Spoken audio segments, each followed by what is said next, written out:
Well, I think I need to explain some when I read that the opinions expressed on this show are strictly ours. When I give advice, which is kind of funny because I've needed so much advice in my life and I never listened to what people told me to do.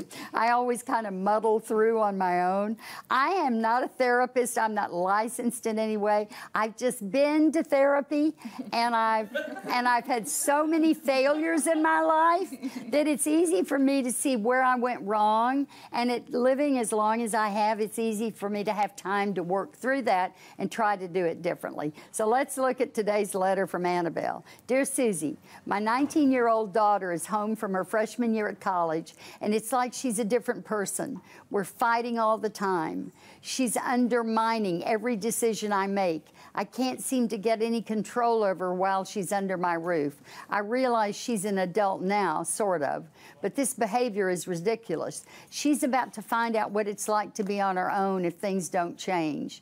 Do you think that's a good idea? Well, look, here's the deal. You raised her to be independent. She goes away to school. She doesn't have you breathing down her neck, so she's kind of been on her own. Are her grades good? Is she doing well? It's hard for her to adjust after a year of college on her own, making her own decisions, to come home and somebody says, now you need to be in here by 9 or 10. Thing is, do you trust her? Does she make good decisions? And let me ask you this. If you kick her out, are you going to be able to sleep at night wondering where she's staying? I mean, you got to think this through here. Maybe you should back off. Maybe you should just not be her mother and maybe just try to be her friend. Just try that. You are her mom. It is your roof. It is, I understand all of that. But you know, it's a trade-out. You push her out. I don't think you're going to feel good about that. And I think she's just kind of growing up, feeling her oats. You know, at some point, you have to let them fly. You have to let them mess up. You have to let them find out what life's all about. And that's the very reason that I'm sitting here today, is because I had a mother that absolutely let me fly, and I'm grateful to her for that. Now, I can look back in my life and I can tell I made a lot of mistakes, as most people would say. But see, I don't believe in mistakes, because everything I screwed up at, I learned something from. And in the end, it made me tougher. It made me stand up more. I suffered, I cried, I did all that stuff, but it was always worth it, because there is no such thing in life as failure. Because here's the deal, you learn from your mistakes. You learn from your failure. So maybe lighten up. Don't kick her out of the house. You'd feel miserable and she would too. That's my advice and I'm sticking to it. And if you've got a question or need some advice, give me a shout. Email me at Suzie@ktxddv.com. Find me at Facebook at Suzie Humphreys. Thanks so much for listening.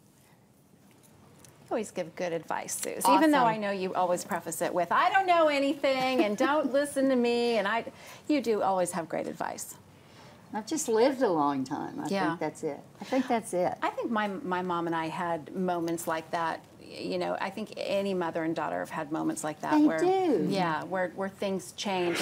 And the good news is that, you know, most of the time you get past it and you end up being best. My mom's my best friend. Mm-hmm. But do you know what's interesting? It's your mom that's feeling the sadness of you disconnecting from her. Mm-hmm. Right. And so she's sad underneath the mad. Yeah. Mm-hmm. Yeah, that's just how she's expressing it. My mom would agree with that completely. I remember when I left, I was living in Los Angeles and left to go to the University of Wyoming, you know, and at the time everybody was like, why Wyoming, you know?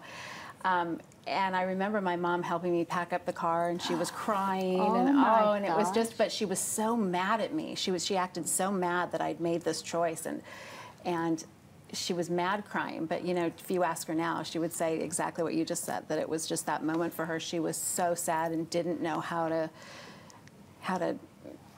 express that instead of being angry. So I don't know.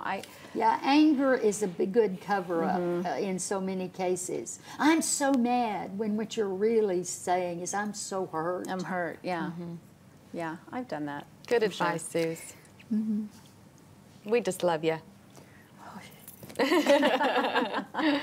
Well, get on, get moving. Let's I know get we've got moving. like, I don't know, 6 minutes, 4 minutes to fill. So what do y'all want to talk about? 'Cause I want to tell you all about Taste Texas. That's coming up at 10:30. I'm gonna my prompter is not ready, so I'm just gonna read my script right here. This is funny, y'all. So here it is. Up next on Taste Texas, Chef Garth Blackburn and I. Now this is funny because he makes his recipe titles. I tease him because they are so long. So here's what he's making: Palacios redfish and Texas fried rice. This delicious recipe includes with Copper Shoal's Red Drum Texmati fried rice with Texas veggies and overripe local Meyer lemons with A&M 1015 onions. Now, if you're not confused, it's basically fried rice with lemon and onions. It's redfish with good fried rice. I'm telling you, it was so delicious. So I hope that you'll watch today, and then you can download the recipe. But he's just so much fun. I have so enjoyed getting to work with him and getting to know him, and just he's teaching me. I felt like I knew a lot just from cooking since I was 19, but man, this guy's taught me so much already in 3 episodes. That's probably why he's a chef, a professional chef. He's the chef and you're the cook. It's like this great... the thing is, you all are such a great combination. Yep. And I think, and I'm really serious, the show is so good. Well, we're enjoying it. It is well produced, well executed. Yes. And you all are a great team. And I mean, it's a lot better than some of the new cooking shows that are on now. Well, we're excited because we already have some things in the future that are coming up that it's just going to make it so much more fun. And then, you know, the reason it's good, it's because we have a lot of people working on it that's making it look good and pretty and entertaining. And so I want you to cook something. He's well, always I keep cooking. telling Why Garth, aren't you cooking anything? when do I get to make a Texas sheet cake? Because that's what people like, Garth. And then we have this running joke that, you know, I like to pull out the crock pot, as most people do. Yeah, I love a crock pot. And he's like, oh no to the crock pot. No. So we're going to get him cooking in a crock pot. I'm going home today and put on a crock pot, too. Are you? Yes, I am. It's pot a good roast. day for a crock pot. That's right. So that's coming up at 10:30 really soon right here. Yes. Okay. And Courtney, I want to know how the KVIL, you're on the air now. I am. Noon to 1:30. Every day, Monday through Friday, noon to 1:30 on 103.7. And we are having so much fun with Courtney Kerr's Lunchtime Takeover. It's been a lot of fun. Yesterday, we talk hot topics, so whatever's in going on in pop culture. You know, we talked about, I don't know if y'all know this, but Cristiano Ronaldo, who's, you know, the sexy, you know, player from the... We found some pictures of him, and he used to be quite the ugly duckling. And so we shared those pictures. We talked about those yesterday. We also talked about... How do you share those pictures on radio? Because we have the website. Oh, we that's right. I forget, and, you know, there's see? social media and Facebook now, so... Can you imagine what your days in radio would have been like had you had social media in the yellow van? It would have been horrible because I never wore makeup in the yellow van.